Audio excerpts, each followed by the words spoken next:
Hello, everyone, and welcome to Wild Moments brought to you by Explore.org. It's me, Trishala, and we have the very amazing, the awesome, the missed, I must say, Ali.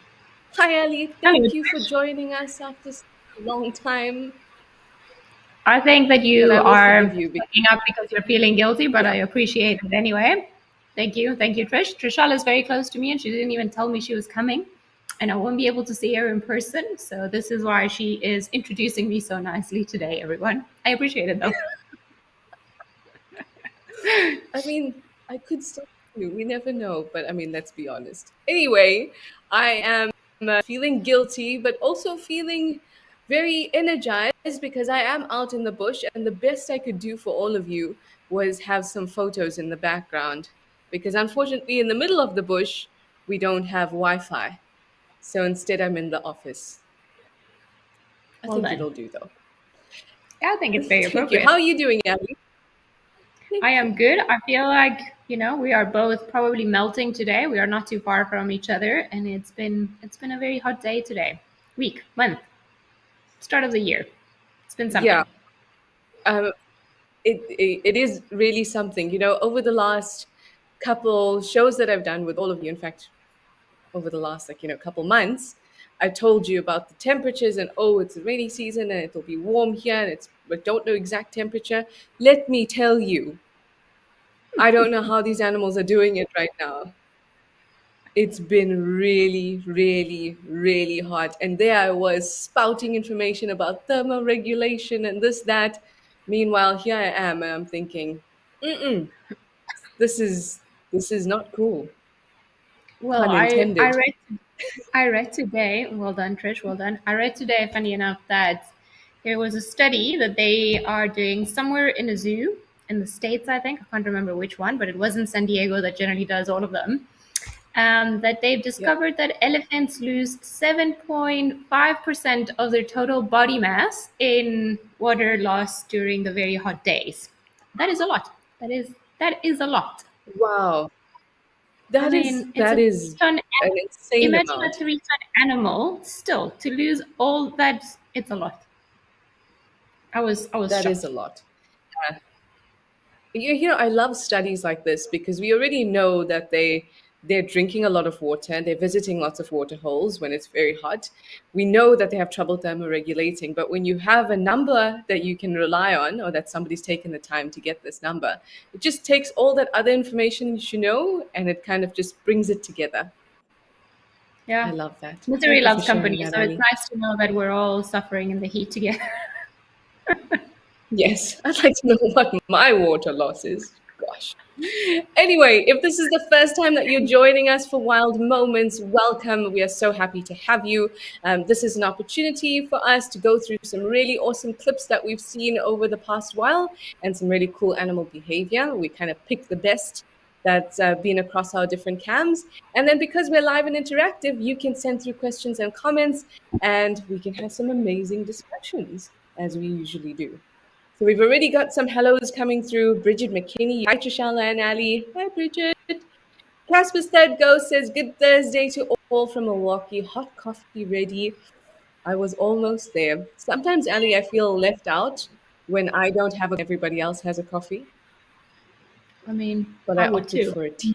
This Oh, well then. I've gone for, you know, my water. 10% water body loss. Yes, replenish, replenish, replenish. Hmm. Kauru, you say hi Trishala and Ali. Hi Kauru.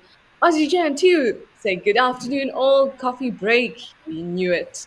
Monica, you say good morning from Montana. You're so excited to be here. We are excited that you are here. Oh, Mindy, you know it. Mindy Tillapal says, hi Ali, long time no see. Ah, Mindy well, said, nice to be back and seeing everyone, including Trishala.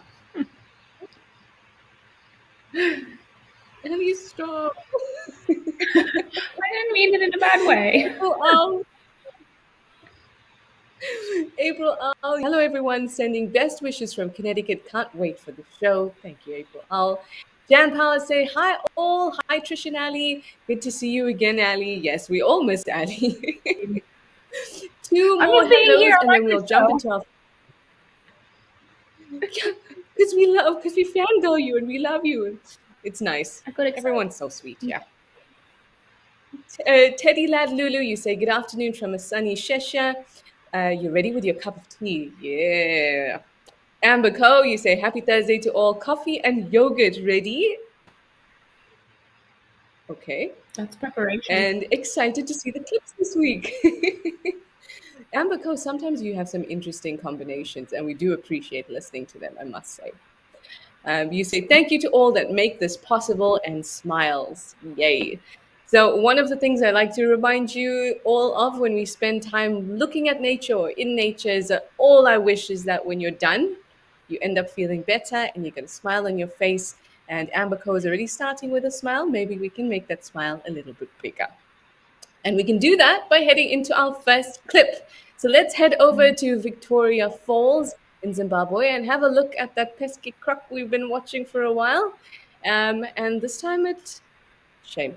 It got a little bit of its own medicine, I suppose, from one of my favorites. Hello, guys. Oh, well, that was unexpected.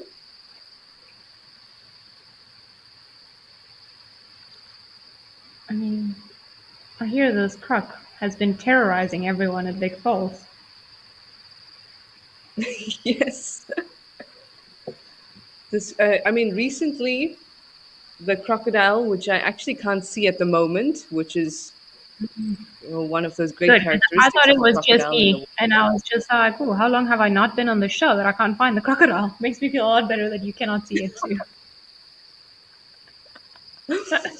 No, I can't see it. So this crocodile, like you were saying, Ali, has been, or for anybody else who hasn't been following the Victoria Falls cam. Oh, I see some eyes. Could that be the crocodile? Bottom left. Hmm. Oh, there we go. Oh, careful, hyena. This I like crocodile's that, been having a go at all the elephants. and it's got such attitude. It doesn't run back to the water; it walks down to the water, like does it very slowly. Yeah, Talk about attitude. a, a lot of attitude, and crocodiles are apex predators. They really are.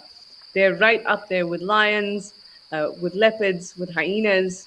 But because we don't spend as much time with them, we kind of forget that. But they really can have that attitude.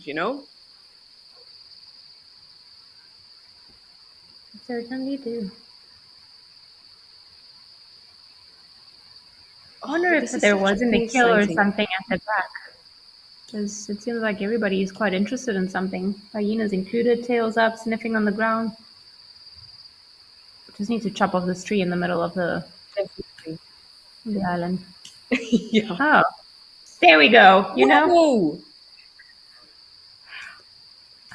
That is a I'm pretty sure. massive kill. I'm pretty sure Kurz didn't say that there was a kill in there, did she? She said that the hyena stole the crocodile's meal, Okay. But but that is quite impressive. I mean, look at that teamwork.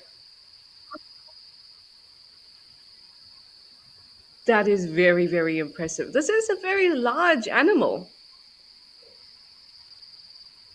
Go, Oh, here go. comes a Take it back. croc. Yeah.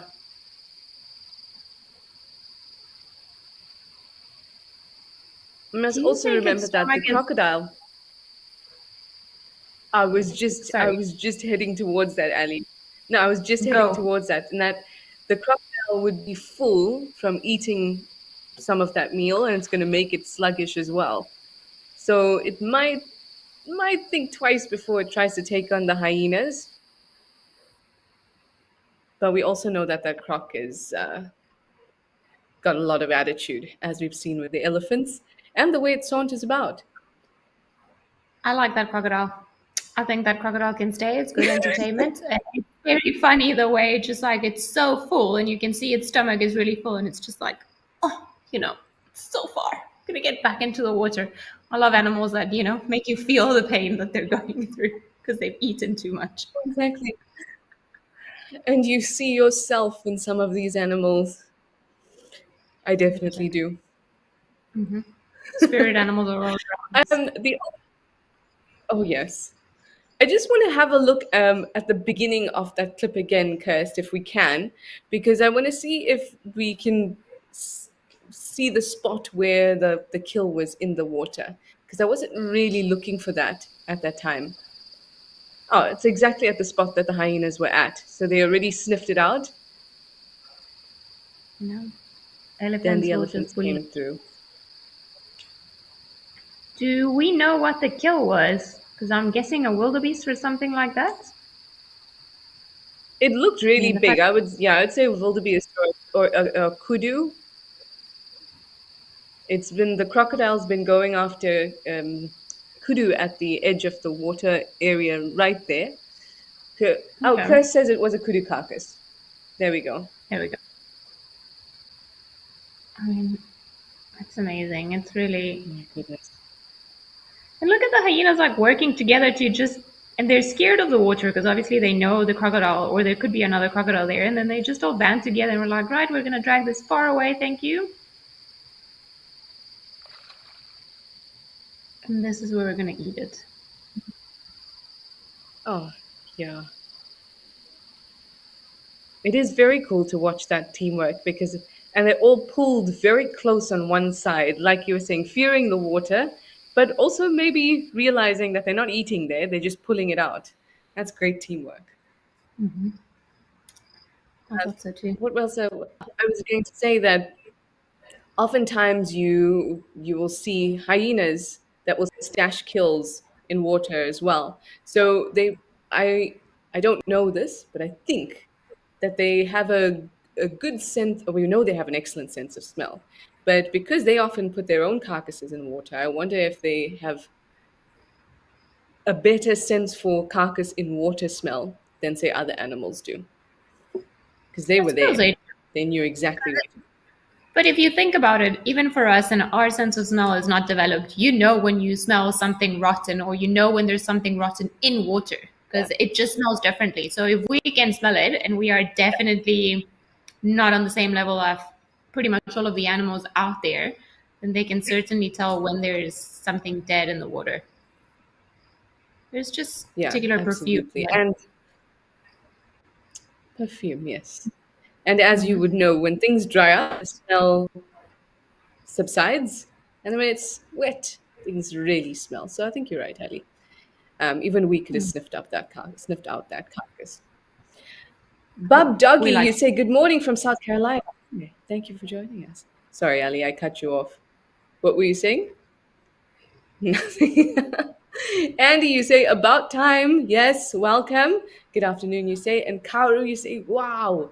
Yeah, that really was an insane sighting. Imagine being there and you see, well, firstly, you probably won't be able to see much except for what your guide is spotlighting, but you'll be able to hear the hyenas. You'll be able to hear the elephant moving through.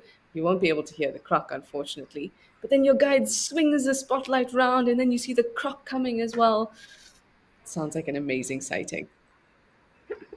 Have you had a sighting like that before, Ali? I get so excited, when there's multiple animals coming together, and then you focused on one animal because this is still a crazy animal, and then turn your spotlight around. You're like, oh my gosh! And now this is here, and then oh my gosh! Now this is here, No, it is. which is It's some of the amazing. best sightings when everything happens and you don't actually see it coming. But I'm laughing because the irony of it all is that I had a very similar sighting to this one not long ago. So I was out on safari in the Timbavati, and then we get this report that a crocodile and hyenas are fighting over a carcass, which was a wildebeest. And then we didn't go there; we left that, and then we went to check it out the following day. Now, the carcass has been dragged out of the water by the hyenas. They've all got their tails up going crazy. The crocodiles at the edge of the water upset. There are tawny eagles and Wahlberg eagles flying and stealing pieces of meat. The fish eagles are getting involved. It was a crazy sighting. And then all of a sudden, as we drive, a male lion appears from nowhere and chases all the hyenas around. So it was pretty crazy. And then, Whoa! it proceeded to drag the carcass, put it under a tree, same as the hyenas did. So the lion dragged it further. And then every now and again, it would just turn around and go, ooh. Very soft contact call because it was a male. So, pretending that it was calling its Right. brother. And then, I don't know, 45 minutes later, the other brother rocked up and he was like, oh, here you are eating without me. And then they had a bit of a fight. It was pretty insane. So I'm just laughing at, crocodile, hyena, water. It's a great combination. So if you can ever find it, you just stay It's there so because it's something amazing is going to happen. a great piece of safari advice right there. Great piece of safari advice. Okay, well, let's head back to South Africa and to Baluli, to Naledi Dam, and have a look at a cute little family. I think. Oh, oh my goodness, look at her tail. Oh my goodness. Oh, they are so cute. Okay. Uh, Okay. Making more? okay. Okay, Kirsten, you didn't tell us about this, Kirsten. I like that Curse always she sends us a bit of a, the clip is about a family of porcupines, but she leaves out details because she just likes to catch us unaware of what we're actually going to see. At least the youngster was looking away. Yes, as you should. That was very cute. So I was caught off guard with that clip, but I can say that is the first a first for me. I have never seen porcupines mating or trying to mate. I have definitely not even thought about the genitalia of a porcupine, or the logistics of how they would mate. Now that we know what is happening, I, okay, she does lift up her tail, I mean, she but has all to. those spines, all those spines. Oh, it can't quite get there. No. Wow,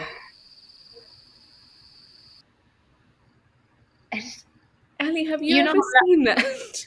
I've never seen porcupines mate, but it is funny how, and sometimes you get asked on safari, and I'm sure you have too, it's just like, how does X, Y, and Z mate? Because most of the animals will do it like we saw the porcupine, but then there are exceptions and so on and so on. And then I think with porcupines, the best answer to that question is, how do they mate? And the answer is carefully, clearly, because, there's a lot of space. There are eyes, there are, genitalia, there's just quills everywhere, and they're sharp and they hurt. So you see the male was actually very, Carefully. very careful. Yeah. And, it's funny, but that he was very careful. Pretty sure it was not his first Yes. rodeo. So he kind of knew how to I want to say get in there, excuse the That pun, but you know what I mean. Yes, definitely. Well, that was so interesting. And the little porcupine that was obviously accompanying its mother. Now, usually ones are not really seen in groups. The only time I've seen more than one porcupine has been um, a mum and her youngster. Uh, I mean, in a natural setting in Cape Town, you see quite a lot of porcupines, and you see adults come together to raid bins in people's gardens, which is obviously very interesting to watch. But out in the wild, I've only ever seen, or maybe I lie. No, I think I've only ever seen one adult and a slightly smaller one together, but that could also mean I've been seeing a female and a male. What is your experience with them, Ali? Generally, I know there are reports and some studies say that they can live in family groups, but I have never seen them live in family groups as in like parents, offspring, and older offspring. It's always been the case of like mother and the youngsters or older youngsters or, two of about the same age or Mm. size, and then you gather it's a male and a female. So that's what I've seen around in the local. Although cannot remember the last time I saw a porcupine. They've become really elusive. I actually haven't seen one in ages. I think it's been maybe 2 years. I'm not for lack of trying. Yeah, I think it's a little unfortunate that the only porcupines I've been seeing lately are raiding bins in Cape Town, in Simonstown. But at least I get to see them. True. Um, whew, I knew we'd get some questions after that one.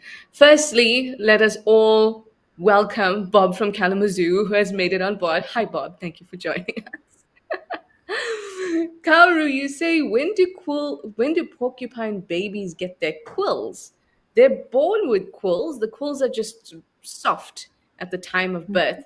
And if you look at the way that the quills sit, as the male here figured out, they point backwards. So if the porcupine baby is coming out head first, uh, so the quills are going to be laid flat against its body, but on top of that, the quills are soft when they're born. So they're born with them, and then they stiffen. I think after a few days, maybe a few Hmm. weeks. I think it's just a few days. Okay. Oh, oh, that must be very very cute. I've spent a good number of hours parked outside potential porcupine dens, hoping to see little ones. It's never happened. Have you? I mean, when I used to work in wildlife rehabilitation, we had little porcupets, but I've never Porcupine? seen the tiny, but not I've never seen the tiny, tiny small ones. One day, Trish, one more day. Being in the bush, yeah, and being so I'm not actually working in the bush now.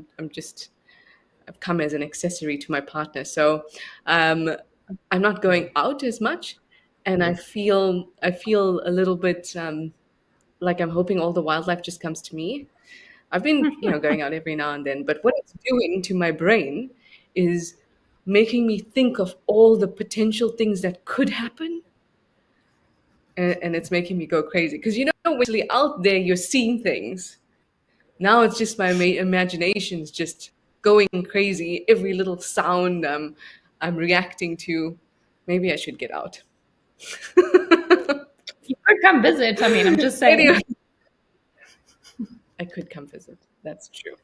All right, let's head over to Compass Dam in the Kimberley and have a look at another interesting little situation. Hello, hello, fish eagle.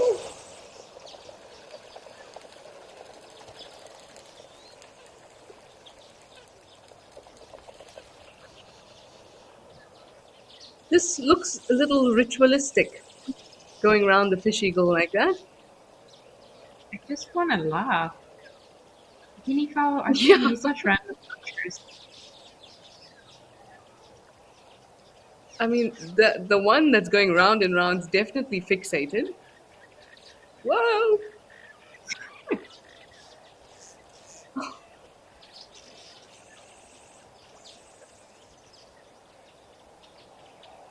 I'm not sure I Very could have even imagined this. It's just that they're sort of deciding if they want to mob the fish eagle or not. They haven't decided if the fish eagle is dangerous or not.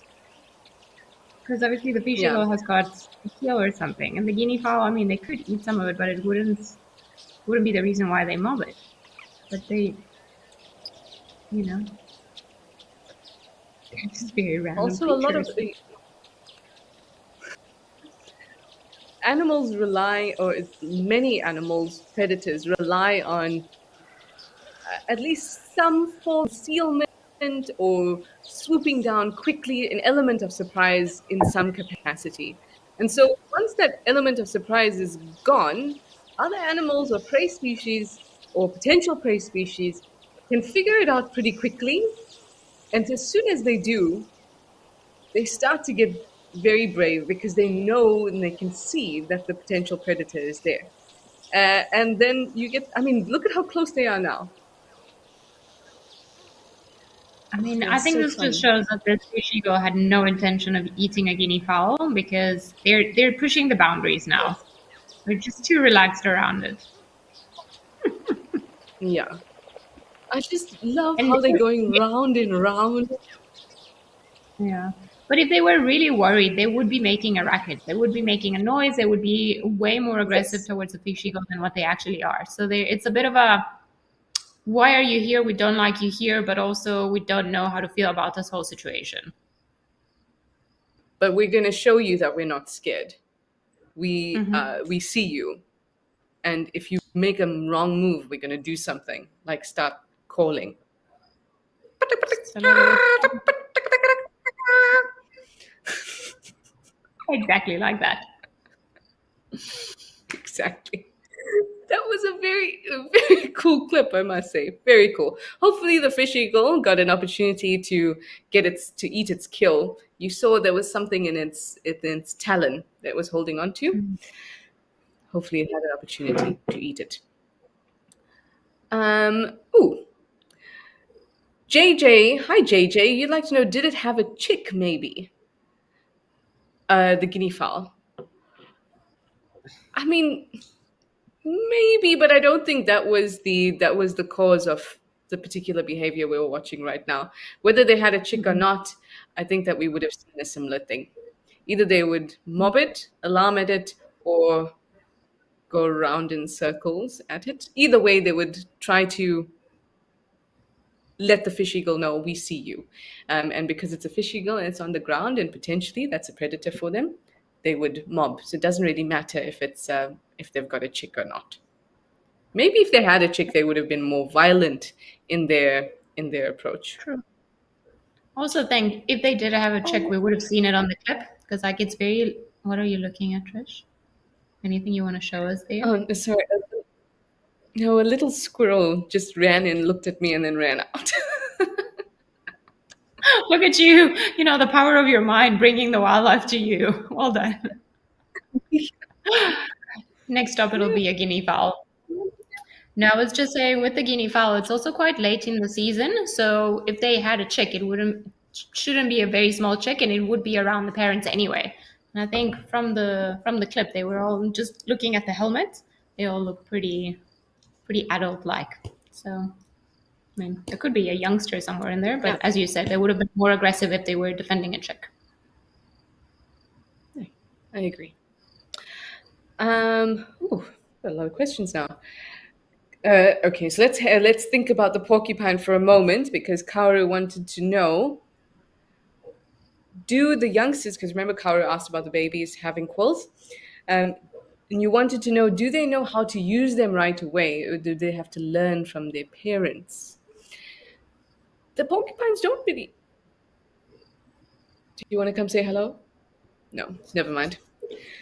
The porcupines don't use their quills in an active way except for piloerecting them. So that's when it's like the hairs on your arms stick up. So a quill is a modified hair. And so that mechanism is a completely, it's not a choice. It's done because either your temperature is affecting the use of the muscle that lifts that hair or modified hair up. So it's not something that that you learn to do. It's an automatic response to feeling threatened, feeling defensive, feeling like you want to show dominance. So they wouldn't really have to learn to use them. What they may learn to use, and I'm just speculating here, they may learn how to maneuver their backs to potential threats from their parents. But even that feels like something quite natural. What do you think, Ali? No, I think it's probably all instinct. Maybe they'll learn a trick or two from their parents, as in how do you back away or back at things if they're attacking you and so on. But I don't think they learn from their parents how to use them. I think it's ingrained Yeah, in their system already. absolutely.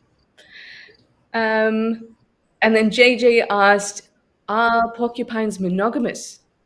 No, I don't think they are. No, But no, I don't think I don't think they so. are not. Okay. We have a minute left and one last clip, which I think might be my favorite. Let's go have a look. Oh, So epic. a drink. So epic. You know, this is one of those animals that if I ever get to see in my lifetime, I'll be so happy because they're just so beautiful and so difficult to see. And in the day, during the day,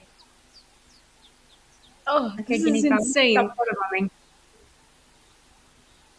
Yes. Day like this. So you haven't seen a striped hyena, Ali? In real life, no. Funny enough, I've seen it a few times on Africam at the old Donio camera, like, but mostly the ones that I've seen are in the dark. So this is the first one that I've seen during the Yeah. day, which is pretty cool because they look even fluffier during the That's day. so cool. So cool. I haven't. It's my dream to see one as well in real life. I mean, Yeah, but that would be we pretty will cool get there. We'll get one day. Anyway, everyone, our time has come to an end. We had some really cool discussions, wonderful questions. Thank you all for joining us and spreading your wildlife enthusiasm and all your love to us. And thank you, Ali, for coming and Thank you, gracing us with Trish. your Well, presence. thank you everyone for having me We'll again. I was starting to miss everyone. You are always welcome. Always welcome. Anyway, everyone, have a good morning, day, evening, wherever you are in the world. Thank you for joining us, and we'll see you again soon. Bye for now. Bye.